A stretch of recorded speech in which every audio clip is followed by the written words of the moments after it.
Samsung's Galaxy S24 series has been under the spotlight with a barrage of leaks, painting a comprehensive picture of what to expect at the Galaxy Unpacked event on January 17. The latest insights come from slides shared in an employee meeting, shedding light on details we've already caught wind of.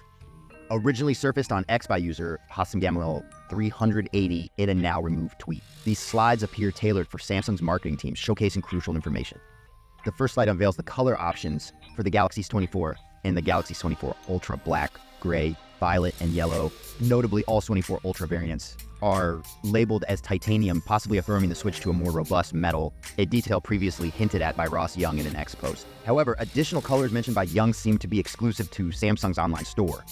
Moving on, the next slide delves into the revamped space zoom feature carried over from the Galaxy S23 Ultra.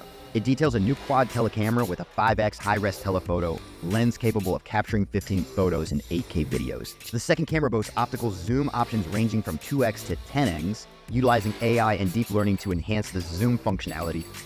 The third slide sheds light on the Galaxy's S24 series display features, mentioning a larger screen and confirming the increased bezel size observed in previous leaks. It emphasizes a 48 brightness boost in sunlight, reaching a peak of 2600 nits, though notably lower than the reported numbers for the OnePlus 12. The phones are expected to feature adaptive color tone, adjusting to surrounding color temperatures, providing a tailored viewing experience.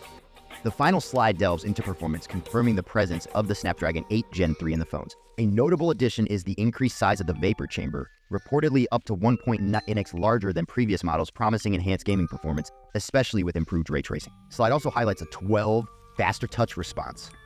While the slides provide a wealth of information, they remain somewhat sparse in detail. As always, specifics might change before the official launch. The real confirmation will come when Samsung unveils these devices to the world next week. Stay tuned for the full scoop.